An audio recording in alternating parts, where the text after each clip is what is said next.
Hi, and welcome to Conversations to Connect. I'm Fenella Hawksley, and this podcast is brought to you in collaboration with the Campaign to End Loneliness. Social isolation and loneliness are widespread and can have a huge impact on health, happiness, and overall well-being. All people of all ages need connections that matter, and on this podcast we will be hosting conversations to share insights, knowledge, and research to inspire change and to help people feel more connected. On today's episode, we are joined by Tansy Dowman, forest bathing guide, outdoor life coach, and mindfulness teacher. Tansy helps people reconnect with nature and themselves to live more fulfilling lives. Being close to nature and green spaces has a proven impact on loneliness, depression, and anxiety. And in this episode, we are going to be discussing forest bathing, reconnecting with nature, and why hugging trees is actually a great idea. Tansy, thank you so much for joining us. Hello, thank you. Thanks for having me. How are you? I'm really good, thank you. Really lovely to be here with you. Thank you. So I really wanted to explore a bit about what is forest bathing for those who have never heard of the term before, and also how you got into being a forest bathing guide.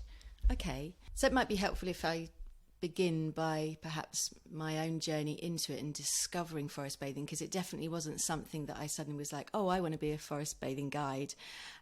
It was quite an intuitive process, the way that I discovered forest bathing and connection to nature. And actually, I was going through a very difficult time in my life. I was very, very isolated, and I'd moved out of London. I'd had my first child, so I was really going through that initial phase of having my first young child. I was also supporting some family members who were sick, and I felt very lost. And I was training to become a life coach. That was my intention when I left my career in London. But alongside of that, during that time while I was studying, I had begun to take myself out on walks. I've got a dog, so I would go for dog walks quite often, but realised that things were sort of shifting a little bit, and that I was taking the time to slow down and to notice the nature around me, and realised that it was having a positive impact on my mental health. It almost became like this thing that I had to go out for these walks, and I had to slow down, and I was sitting on benches and really noticing the nature around me, and it had such a powerful effect on my mind, calming all my thoughts. So when I eventually became a qualified life coach, I thought, well, actually, I could start walking with my clients. And from there, just taking people out into nature, it just opened this whole new world for me. And then I discovered forest bathing, the term forest bathing, and I thought, like, oh my God, that's what I should be doing. That's something that I'm, already doing, really. But I was so fascinated by being outside in nature with people and seeing their connection to nature. So in a way, it helped you get through feeling disconnected and isolated, and now you use it to help other people do the same. Absolutely. It became so integral to my life and has had so much meaning and so much importance on my well-being, on my sense of self, on my sense of connection with other people and with the world. It's just felt such a natural path to then take that into my work and guide people. And now everything I do is about, even with the life coaching, is about being outside with people, walking alongside them outside in nature, whether it's forest bathing, mindful walking, life coaching, and supporting them on their journey of health and well-being and personal growth. So who is it usually that comes to you needing and looking for a greater connection with nature? It really varies, because I offer a variety of different ways that people can walk with me and work with me. So, for example, on the forest bathing workshops, that's open to all. And that can be people who are curious to discover, people who have an interest in nature and they want to meet like-minded souls, people who really love being in the outdoors and are curious to know more. With the one-to-one work, I get to know obviously a lot more about their journey, a lot more about their story. And one of the key aspects of my work, I feel, is that I support people who feel lost, who feel disconnected from themselves and really unsure of their place in the world. And for me, the whole metaphor of when we walk into nature, I feel like in some ways, we walk home to ourselves. We are able to return to ourselves because nature offers us such a beautiful, tranquil space to turn down the noise of the human world and really come into connection with ourselves and connection to nature, which is obviously so integral to our lives. We are nature. That's what we forget as humans, but unfortunately over the years we've just separated ourselves so far that we're not living in harmony or even in acknowledgement of nature around us and our importance, the importance of being connected to nature. So yes, I get many people coming to me who feel lost, people who are struggling with their mental health, anxiety, depression, fatigue, loneliness, and I want to go on that journey to connect to something bigger and something important, and to discover themselves again, reconnect with themselves. So you mentioned that it's this lack of connection, in a way with isolating ourselves from nature and from each other. You also mentioned loneliness there, and that this reconnection with nature can help people feel less lonely. So what have you noticed with clients who have come to you experiencing loneliness and a sense of loss? Yeah, it's an interesting one because obviously with loneliness we can't physically measure it. With forest bathing, the practice of forest bathing, we can definitely measure that the heart rate lowers, the blood pressure lowers, and the cortisol levels lower. So those things are sort of more scientific measurements. With loneliness, it's a process of connection with nature and connection with yourself that brings about, I guess, a different perspective. I'm not sure if that's how I want to sort of describe it, but I mean, for me personally, I went through something even a couple of years ago where I really struggled with who I was and the feeling of being accepted and fitting in, and I suddenly realised there was something about me that, oh gosh, what are people going to think of me? And that obviously can be a way for people to feel very lonely and isolated.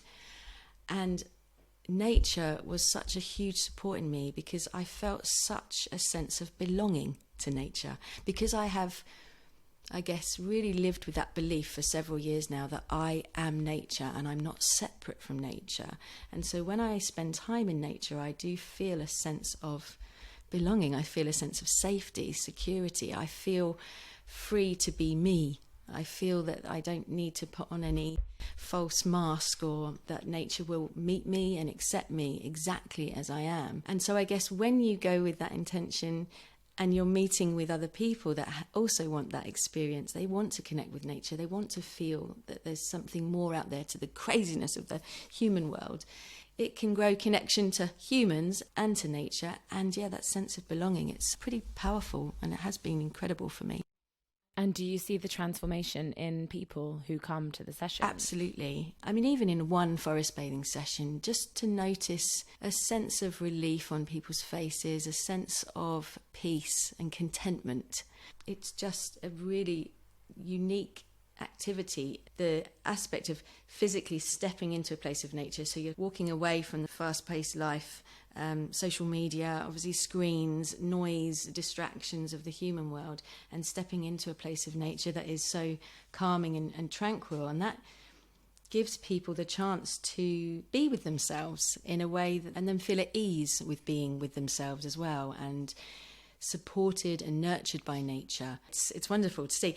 I mean, in the beginning of a workshop, sometimes you can sense when people's minds are really wanting to hold the reins, and that they're probably, maybe their mind is going, what the heck am I doing? What is this all about? I feel silly, or this is, strange. But gradually, just giving space, giving time, by the end of it, they just have the features, the faces softened, and they just seem so calmer, connected, at peace. So what does a typical session look like? Forest bathing is normally about 2 to 3 hours. A proper workshop would be 2 to 3 hours, and a lot of people think, wow, that's such a long time. But the wonderful thing about the practice is that you get lost in that time, and actually the time flies quicker. Most people will say, wow, I can't believe that was 3 hours, because they're absorbed in the practice. So over the course of that 3 hours, you are mindfully walking through nature and connecting with the environment through all of your senses. So the term forest bathing, of course, a lot of people are have the misconception that it means physical bathing, which is not surprising, but it means to bathe in the atmosphere of nature. So to really invite nature in through all of your senses.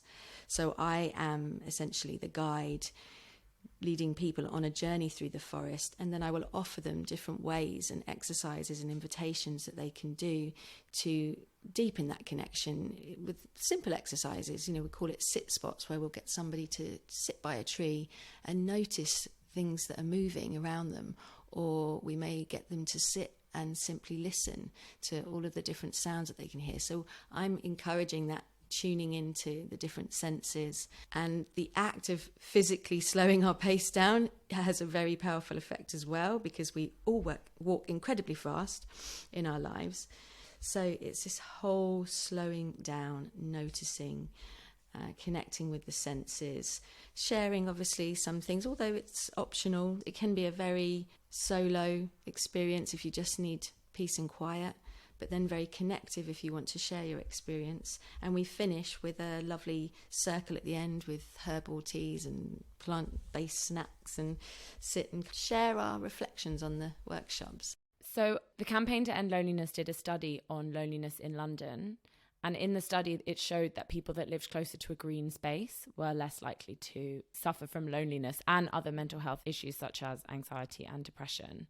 Could you explain a bit about how you think they're linked and why you think this connection to nature is so important in helping people to feel less lonely and less isolated?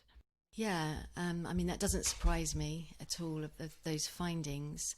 And I guess if we think about, really, if we go sort of right back into history, if we think about the evolution of the human species, and we think about when we were first evolved, we would have been living directly in nature, in caves or huts, but directly in nature. And we would have been utilising nature for our every need, but with our own hands and with our knowledge of nature. So our connection, understanding and wisdom of nature would have been so instinctive, like animals living now who are living out in the wild. We were like that.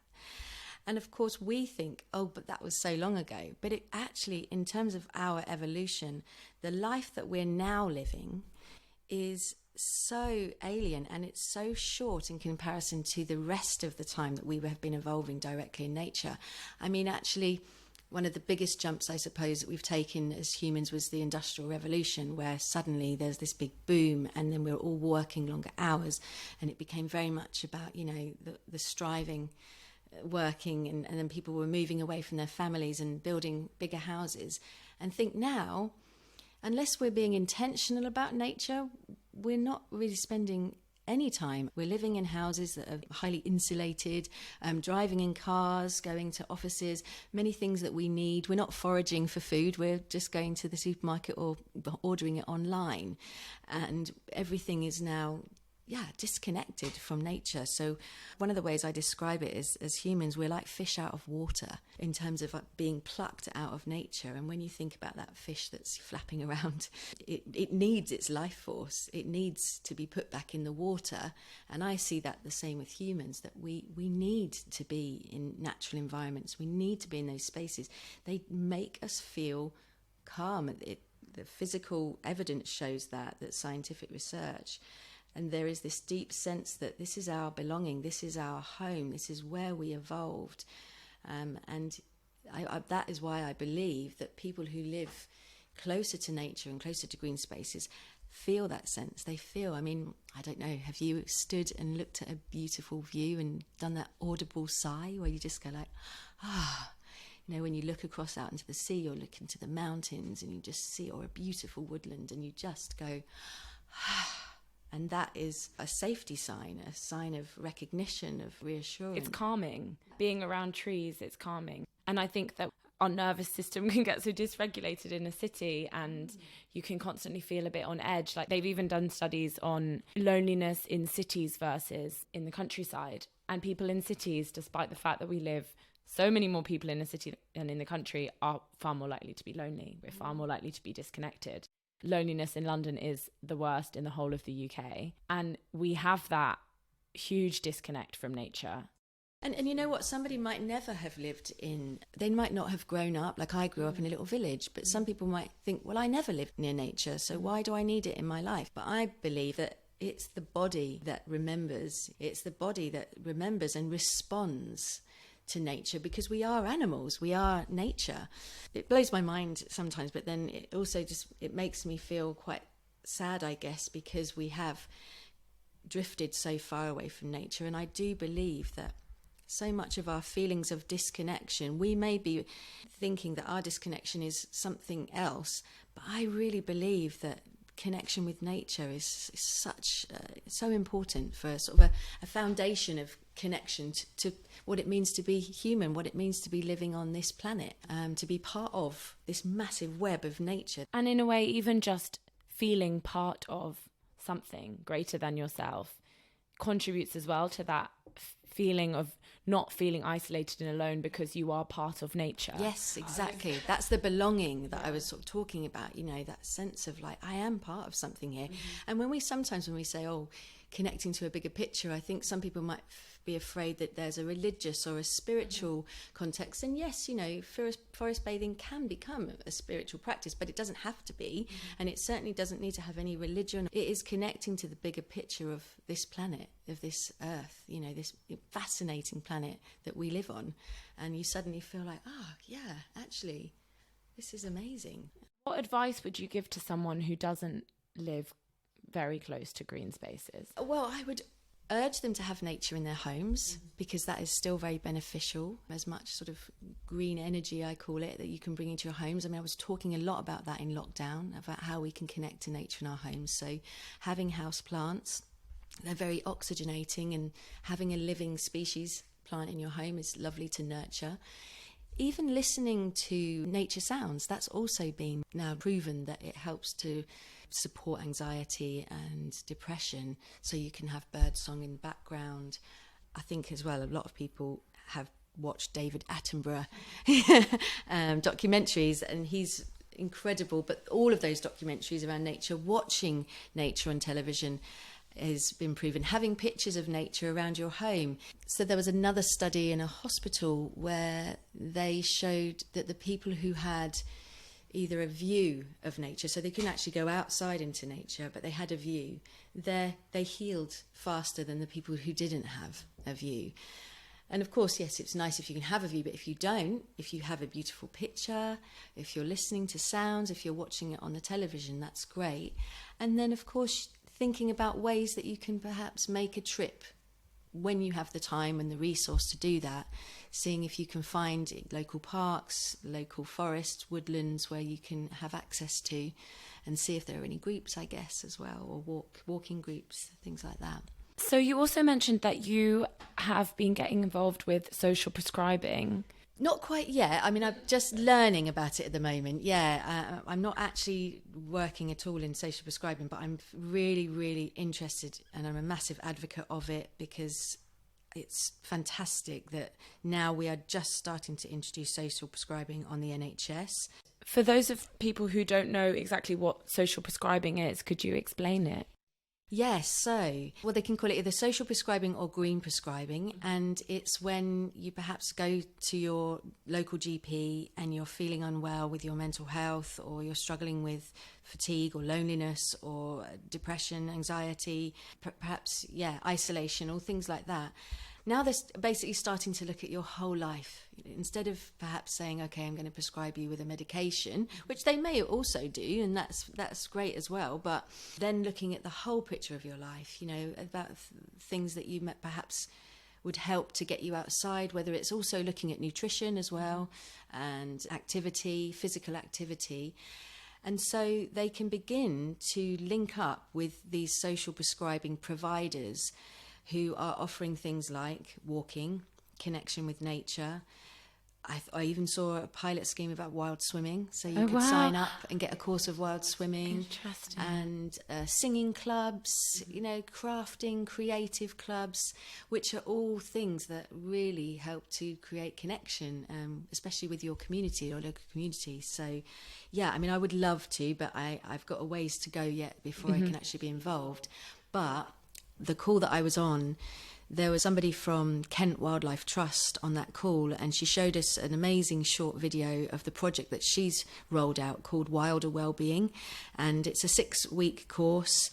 I think it's 1 or 2 hours a week, where she takes people out into nature and they're looking at their health and well-being. And it's been a huge success. And actually the main improvement that people reported on was loneliness that was improved.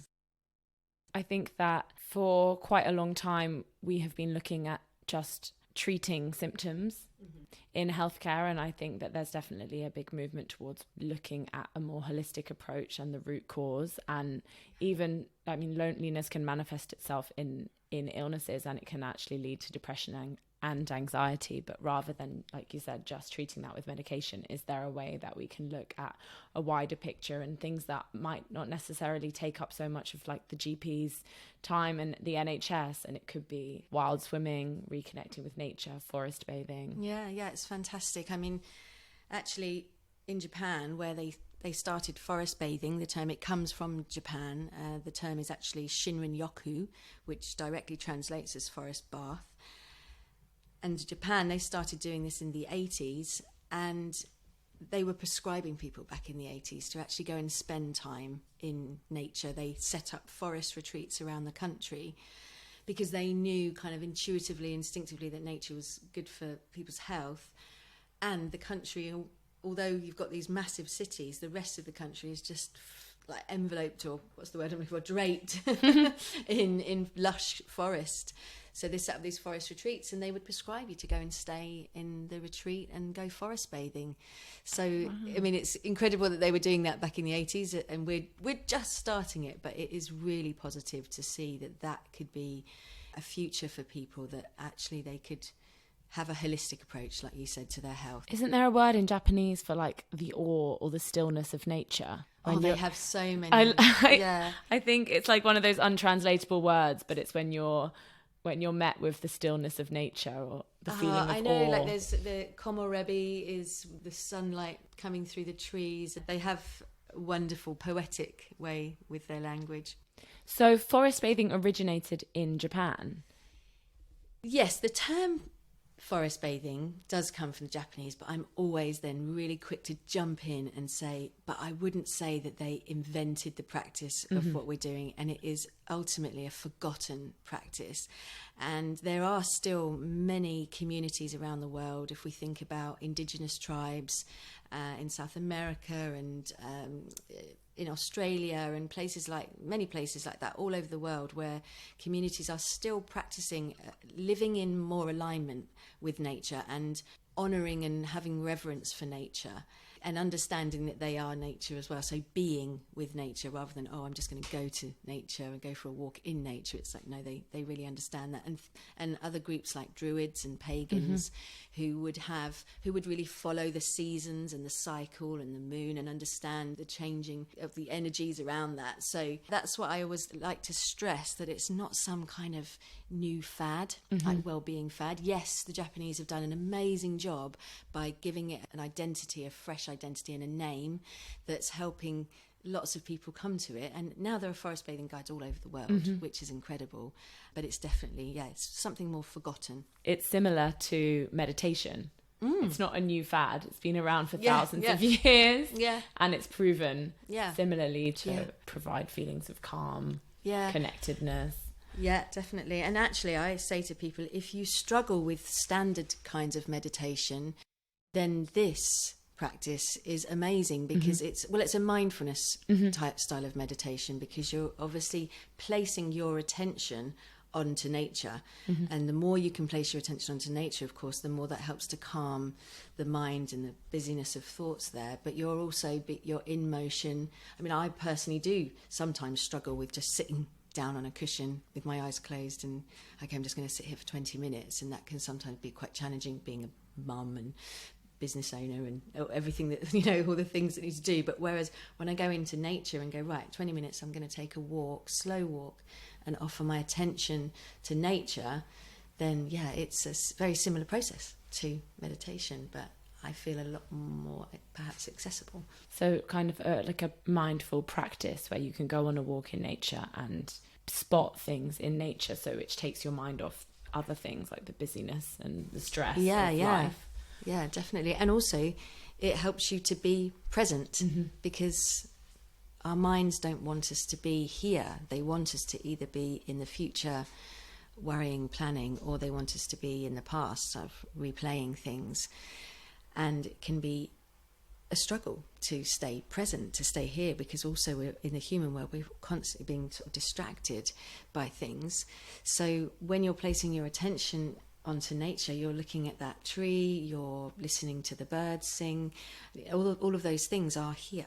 They're not in the future or the past. So suddenly you're very, very present with yourself and very present to the here and now, which is really the only moment that we have. And that, again, that is enhancing that sense of connection, because you're really present with yourself, with your body, and with the environment around you. Do you think that there's a growing need for social prescribing and reconnection with nature because we have, in a sense, become so disconnected from it in our day-to-day life?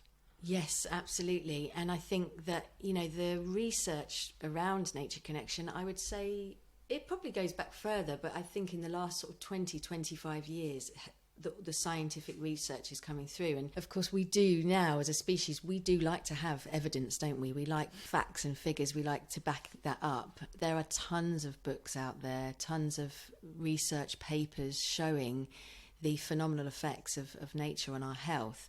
And then I think we're just starting to connect the dots a little bit more now. And I suppose as well, the way that we're moving in terms of the health of the planet that we're having an impact on is also a reminder that, wow, we're really drifting away from nature, we're drifting away from our home, we're really in disconnection with the planet because we're not looking after it as well as we should be, and we don't have more right to be here than the plants and the animals and everything else. So that realization is really coming through on a more collective basis now, and people are really starting to return more to more simplified lives, more sustainable lives, and spending more time in nature, in green spaces, getting away from the hectic noise of the human world. You mentioned health impacts of forest bathing. So what are the positive health impacts of forest bathing? So when the Japanese started forest bathing, they didn't immediately have the scientific research they backed up. They started it quite intuitively, but then it's sort of in the early 2000s, they started to do lots and lots of research behind it.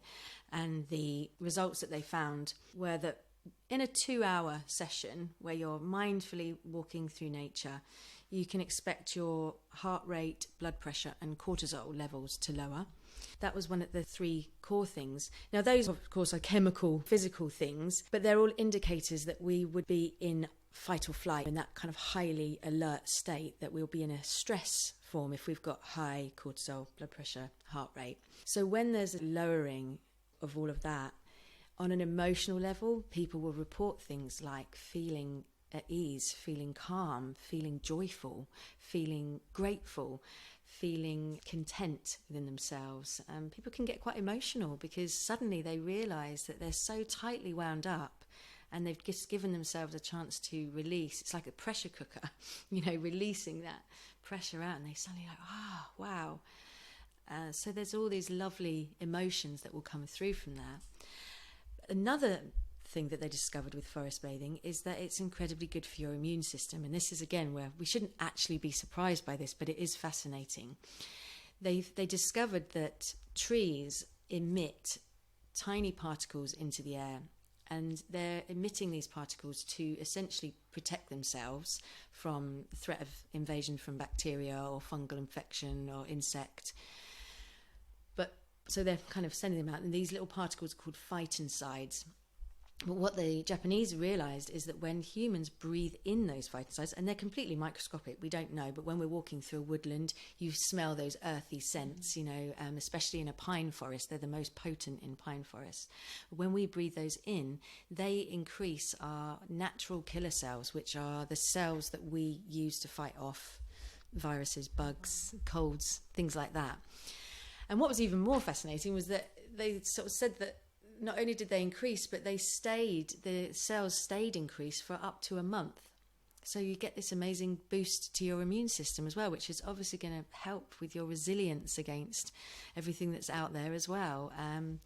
Like I say, it's one of those things like, wow. But then we think, well, actually, trees give us our breath. Mm-hmm. Is it really insane to think that they would also support our health and immunity as well? And that's why, sorry, I must say this as well, that, people will go, oh God, do I have to hug trees?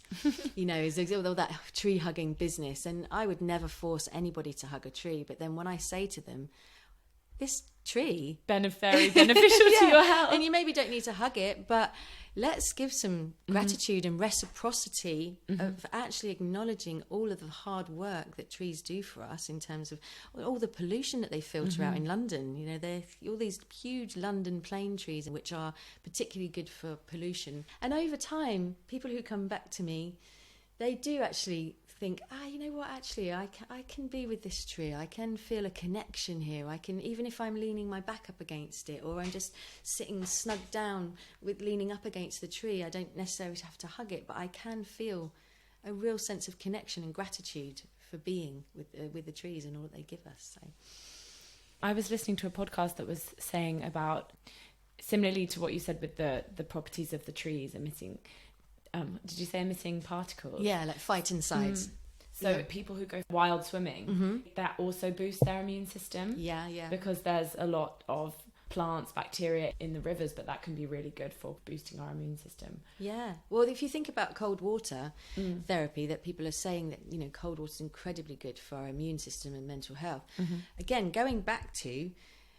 we didn't always have hot water. Yeah. We would have always washed and bathed in cold water. So having hot showers is actually quite alien to the human species in when we think about our whole timeline of evolution. It's only been recently that, the hot water has become a thing. There's another thing as well that they found in soil, that soil has antidepressant qualities about it, and the smell that we get from soil is incredibly reassuring and comforting for humans.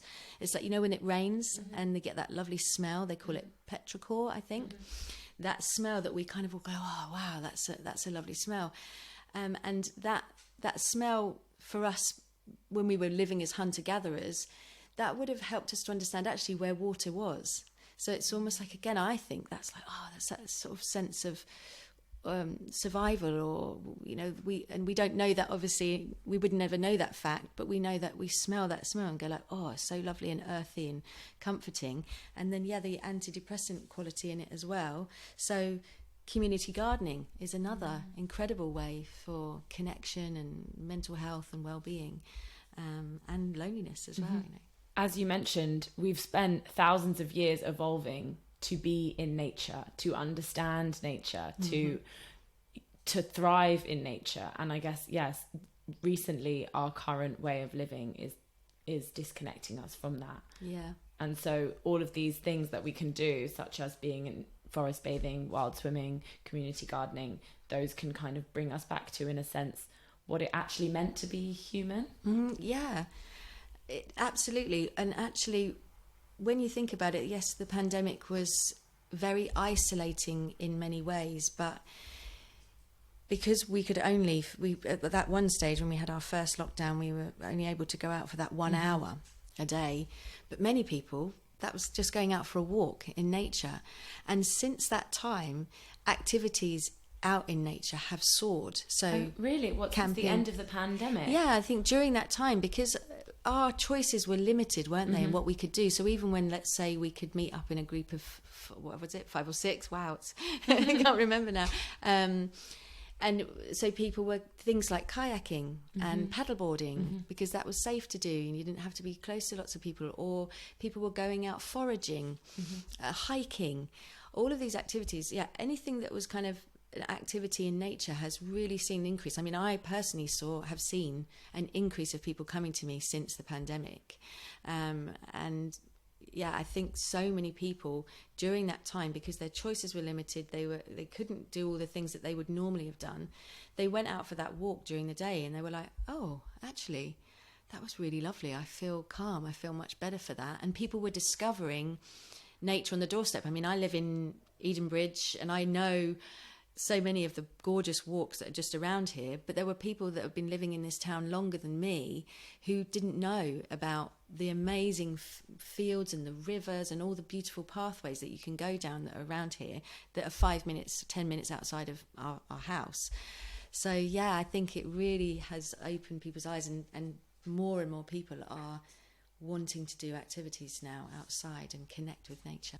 Thank you so much for sharing everything. There's so many more questions I want to ask you about the impacts of nature, but I could, as you know, I actually probably worked out I could talk about it all day. Oh no, I want to talk to you about it all day. So we have a tradition on this podcast, and we are going to always finish with 2 questions. So the first is, when did you last feel lonely? Yeah, I had a little think about this, and I think being a parent, I can feel kind of regular small bouts of loneliness, you know, feeling a little bit cut off from people, kind of having to, I suppose, making the kids my priority. It means that sometimes I can't always have my needs met in terms of a connection aspect. And also then when there are things that maybe I don't know if I'm doing things right, I can feel a sense of loneliness from that. So that's sort of just, I guess, small elements of loneliness. But thinking about a time when I felt incredibly lonely would be back in 2021, or end of 2020 to 21, when I was learning things about myself and things that I kind of was piecing a puzzle together. And eventually I was diagnosed with ADHD. But in the process of that, of the realization of that and the understanding of it and all of the research that I was doing, but I wasn't really talking to many people because I was still in that, oh my, is this true? Is this right? You know, am I making this up? What are people going to think? You know, what's the reaction going to be? And yeah, I felt incredibly lonely because I didn't know anybody around me who could understand what I was going through. I didn't really know anybody else that had ADHD to be able to go and talk to them. And so I felt very isolated for a time. And it took me time then to do research, join some forums, speak to some professionals and things like that. It was a sort of a gradual process to then finally getting diagnosed, and now going on that. I'm very, very confident and happy that I've had the diagnosis, but that time I would say was a real feeling of being lonely and scared and worried and isolated. So, and what did you do to feel more connected? And kind of on that, what advice would you give to help someone, if they were experiencing that, feel more connected? Yeah, I mean, I had to use a lot of courage to reach out to people, to be honest with friends, family, tell them what was going on. That fear of rejection was, or fear of being, I don't know, like gaslit maybe, that I wouldn't be believed. So that was a real fear thing, but I had to place my trust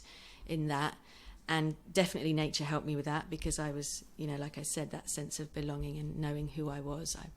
I did feel that. But so speaking to friends and family and getting advice and support from medical professionals. And then I joined some online forums, and it was incredible. I felt like I had found my people. I felt such a connection, even though I've never met on this particular group that I'm on.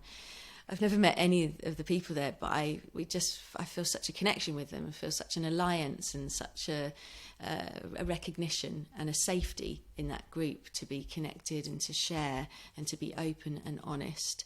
And I think, you know, it would be lovely if there were in-person groups, but sometimes, of course, you know, social media groups and forums are fantastic support as well. But I, of course, would also like to acknowledge that if someone is in that phase of just feeling very frightened, that sometimes that just feels way too huge. So I would always advocate taking time, being kind and compassionate to yourself, and trusting that perhaps something will come along in terms of connection, or that there will be an avenue of connection that will open up at some point. Well, thank you so much. It's been a very, very interesting conversation. Thank you. Thank you.